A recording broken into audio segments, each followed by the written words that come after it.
हम आज आपको बताएंगे कि आखिर कैसे आरएसएस प्रमुख मोहन भागवत के सामने एक बार फिर से स्वामी प्रसाद मौर्य आकर भिड़ गए हैं, चाहे वो जुबानी ही हमला क्यों ना हो। साथ ही साथ ये भी बताएंगे कि कौन है वो बीएसपी का सांसद जिसको लेकर बीजेपी में जाने की अटकलें लगाई जा रही हैं, और बीजेपी का वो नेता जिसने अपने बयान से बवाल मचा दिया है।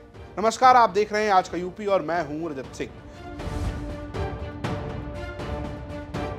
सबसे पहले बात करते हैं स्वामी प्रसाद मौर्य की। दरअसल कुछ समय से स्वामी प्रसाद मौर्य लगातार चर्चा में बने हुए हैं और उसकी बड़ी वजह है उनकी अपनी बयानबाजी, और इस बयानबाजी में अब उनके निशाने पर एक तरीके से आरएसएस प्रमुख मोहन भागवत नजर आते हैं। मोहन भागवत कुछ भी कहें उस पर स्वामी प्रसाद मौर्य तुरंत पलटवार करते हैं। अब वो चाहे ट्वीट के जरिए करें चाहे कहीं बोल कर करें, लेकिन लगातार वार पलटवार जारी है। इस बीच मोहन भागवत का एक बयान तेजी से वायरल है। दरअसल 6 मार्च को करनाल में बोलते हुए मोहन भागवत ने कहा कि जो भारत ब्रिटिश गुलामी से पहले था, यानी कि अंग्रेजों के आने से पहले भारत में 70% लोग शिक्षित थे और ब्रिटेन में 17% लोग शिक्षित थे। जब इंग्लैंड के लोग यानी कि ब्रिटिश लोग यहाँ से छोड़कर गए तब स्थिति सेम उल्टी हो गई। अंग्रेज इस देश पर हावी होने के पहले हमारे देश की शिक्षा व्यवस्था में अपने देश की 70% जनसंख्या साक्षर थी, शिक्षित थी, और उस शिक्षा के बलबूते सब लोग अपनी अपनी आजीविका का रास्ता खोज लेते थे, उसको प्राप्त कर रहे थे। बेरोजगारी लगभग नहीं थी। उसी समय इंग्लैंड में जो शिक्षा व्यवस्था चल रही थी तो वहां 17% साक्षरता। यहां आने के बाद अंग्रेजों ने हमारी उस व्यवस्था को, जो हमारे 70% लोगों को शिक्षित रखी थी, उसको कबाड़खाने में डाल दिया।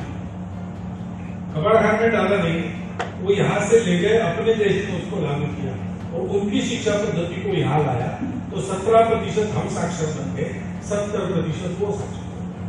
अब इस पर ये जो बयान है इस पर स्वामी प्रसाद मौर्य ने एक ट्वीट किया है। स्वामी प्रसाद मौर्य ने लिखा है कि संघ प्रमुख भागवत जी का यह कहना कि अंग्रेजों के आने से पहले 70% भारत के लोग शिक्षित थे सरासर झूठ है। अंग्रेजी शासन के पहले समस्त नारी व शूद्र को पढ़ने का अधिकार ही नहीं था। नारी शूद्रो न धियताम अस्तु 17% लोग नहीं अपितु 70% ब्राह्मण शिक्षित थे, जो देश का मानक नहीं हो सकता। रामचरित मानस विवाद के बाद लगातार स्वामी प्रसाद मौर्य गाहे बगाए ऐसे मुद्दों पर बात कर रहे हैं। भले वो डायरेक्टली बात ना कर रहे हैं, लेकिन इनडायरेक्टली वो लगातार सवाल खड़े कर रहे हैं। इससे पहले वो मोहन भागवत के कई बयानों पर भी सवाल खड़े कर चुके हैं। इससे पहले जब बात ब्राह्मणों की हुई थी तब भी उन्होंने कई किस्म के कमेंट किए थे, और लगातार वो हमलावर हैं, चाहे वो जाति व्यवस्था हो चाहे वो तमाम चौपाइयाँ हो।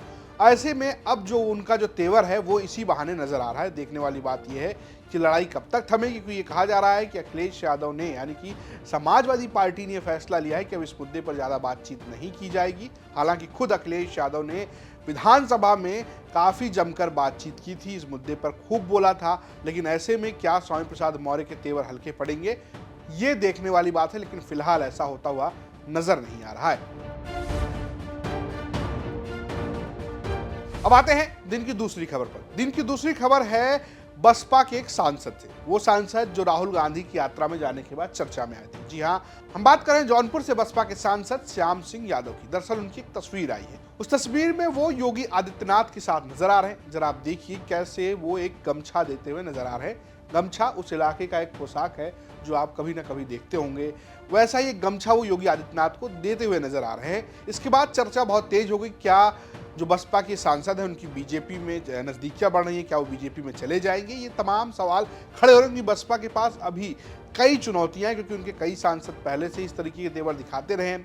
अब क्या मायावती कोई एक्शन लेंगी, ये बड़ा सवाल है। लेकिन इस बीच खुद श्याम सिंह यादव ने यूपी तक से बातचीत में बताया कि वो सिर्फ एक औपचारिक तौर पर मिलने गए थे, वो कहीं नहीं जा रहे हैं। सुनिए क्या कहते हैं श्याम सिंह यादव। मैं इसको स्पष्ट कर देना चाहता हूँ, और मैं आपको ये कहता हूँ कि मैंने मिलने के बाद जो कयास लगाए जा रहे हैं उसके बारे में एक शब्द भी नहीं बोला है, कहा है।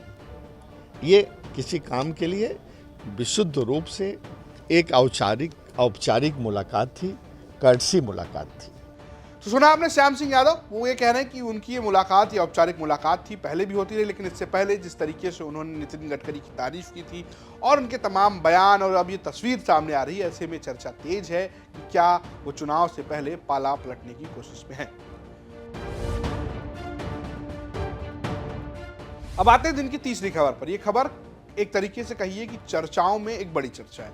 लगातार यूपी में अतीक अहमद को लेकर चर्चा जारी है कि उनके साथ क्या होगा, क्या गुजरात से यहाँ आएंगे नहीं आएंगे, उनके बेटों का क्या होगा, क्या वो मिलेंगे नहीं मिलेंगे, क्या पुलिस ने उन्हें पकड़ा है, क्या वो बाल सुधार गृह में, ये तमाम सवाल खड़े हो रहे हैं। आरोप प्रत्यारोप का दौर चल रहा है। इस बीच भारतीय जनता पार्टी के पूर्व सांसद रहे हरिनारायण राजभर ने एक बयान दिया है। उन्होंने कहा है कि अतीक को जेल से निकालकर उनका एनकाउंटर कर देना चाहिए।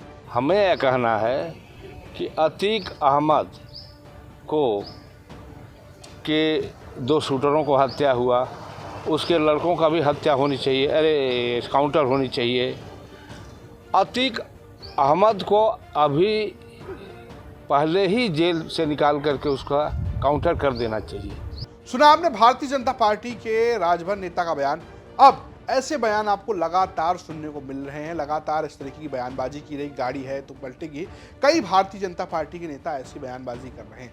ऐसा माना जा रहा है कि बीजेपी को इस जो ये प्रयागराज में घटना हुई उसके बाद जो उसका काउंटर किया गया है उससे काफ़ी फायदा हो सकता है, क्योंकि इससे योगी आदित्यनाथ की एक मजबूत छवि बनती हुई दिख रही है। जिस तरीके से विधानसभा में योगी आदित्यनाथ ने सीधा कहा था कि माफिया परिवार को मिट्टी में मिला दिया जाएगा, उसके बाद से भारतीय जनता पार्टी के कई नेताओं के ऐसे ही रूप देखने को मिल रहे हैं। अब बीजेपी को इससे कितना फायदा होगा ये देखने वाली बात है, और अतीक अहमद का क्या होगा ये भी बहुत बड़ा प्रश्न है। फिलहाल आज की यूपी में इतना ही। कल फिर आपसे मुलाकात होगी। दीजिए इजाजत, नमस्कार।